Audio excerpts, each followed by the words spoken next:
Good morning. This is my parent workshop presentation. Let me share my screen.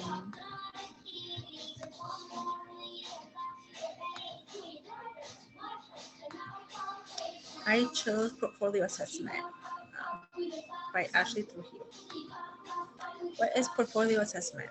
A portfolio is a collection of student work over a period of time that reflects progress or achievement within a specific topic or subject. Portfolio assessment is the evaluation of the portfolio of the work over time using specific criteria or rubric. Purposes of a portfolio assessment. Using portfolios for assessment and evaluation. A portfolio collection is used to develop a holistic picture of activities the student has engaged in over a period of time. Using portfolios for self-assessment and reflection. Portfolios, particularly those that are used over a period of several years, make it possible for the student to observe growth and progress by comparing work samples and drawings. Using portfolios for reporting progress. Portfolios are a comprehensive alternative approach. When parents are engaged with their children and child or and teacher is in selecting and reviewing what has been completed during a grading period. They are able to see the work and assessment examples that have been used. Types of portfolios. Working portfolios. A working portfolio is used to collect examples of students' work for future evaluation. During an interval of a reporting period, the work is collected without making final decisions as to what will be kept and what will be discarded. Evaluative portfolios. This is the most commonly understood type of portfolio. An evaluative portfolio permits the teacher to make an assessment of the student's progress. Showcase portfolios. A showcase portfolio is used to exhibit the child's best work. Archival portfolios. In some preschools and elementary schools, student portfolios follow students from year to year. This type of portfolio is sometimes called an archival portfolio or pass along portfolio because it can provide information to the child's next teacher. Preschool portfolios. Smith reported that preschool children could use portfolios to reflect about their work over their school year. Two studies of preschool portfolio projects looked at whether portfolios were beneficial for teachers. Electronic portfolios.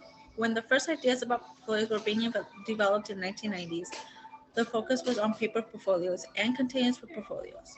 But even in the beginning, there were ideas presented for storing portfolios on a CD-ROM. The rapid revolution of electronic tools such as cell phones, electronic pads, and small computers has transformed the strategy using for portfolios. Steps in getting started.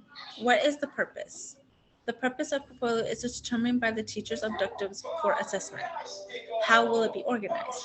After the teacher has decided why and how the portfolio is to be used for assessment, some decisions will be made as to how to organize the contents, such as the table of contents, a title page that identifies the student, explains what can be found in the collection, and describes the purpose of the portfolio. Dividers with labels that identify contents of each section. Dates on all entries, a review or assessment section that includes both teacher and child assessments to include teacher comments.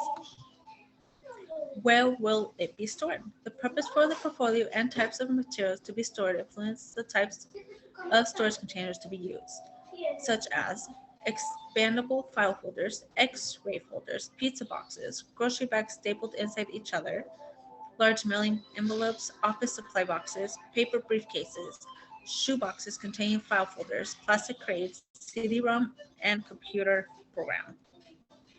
What will go in the portfolio? Based on the purposes and format of the portfolio, a decision must now be made about portfolio contents. There are many possibilities for determining what will go into the portfolio that will vary according to the developmental level of the child and the purpose of the portfolio. Collecting and organizing work. When the portfolio process is getting underway, the teacher and children should decide how they will collect and organize entries for the portfolio periodically during a grading period or another designated time. Pieces are selected for the portfolio. The teacher can likewise select samples for the portfolio from assessment activities or tests that have been administered, checklists, rating scales, essays, and other evidence of work. Strategies for developing quality portfolios. Teachers who are beginning the process of using portfolios should consider why and how they help children benefit from the process.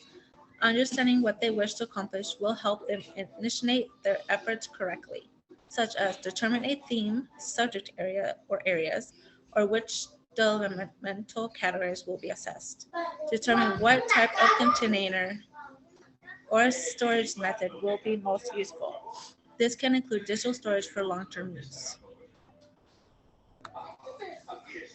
Choose a location for portfolios in the classroom. Decide the types of samples or artifacts that will be included. Have a clear understanding of how the portfolios will be evaluated. Communicate this information to other staff members, students, and parents. Determine the process of student interactions with the portfolio process. After the portfolio process has been established, the student must consider what practices will ensure a quality assessment outcome. Management strategies are important. Portfolios should include meaningful assessments.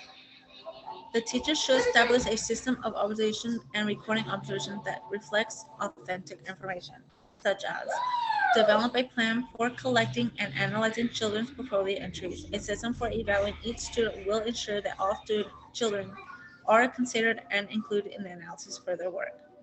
The selected entries for portfolios should reflect the student's progress and accomplishments over a period of time.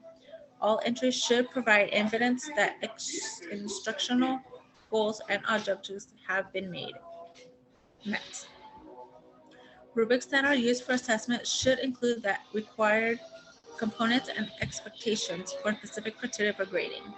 Rubrics should include the goals, obligations, and expectations for the assignment. In some, portfolio assessment systems can provide in-depth information for planning and implementing quality instruction. Also, they can be used as an effective means of recording student projects to parents, school administrators, and others. Advantages and disadvantages. The advantages of using portfolios for assessment and reporting are discussed earlier.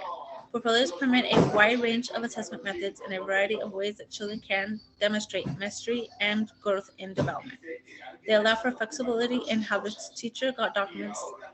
teacher documents student progress at the same time. They provide parents with extensive information about their child's experiences in school and the faculty learning and accomplishments. A major concern when using portfolios for assessment and reporting invalidity of the assessment strategies used. In addition, steps must be taken to ensure that the assessment strategies have been checked for validity. Teachers are particularly concerned about their own accountability for the evaluation process. They may be insecure about using portfolio assessment because they are uncertain whether they will be able to grade a child's work properly. That's it, everybody. I hope you guys enjoyed it. And I had fun in this classroom as well. Bye.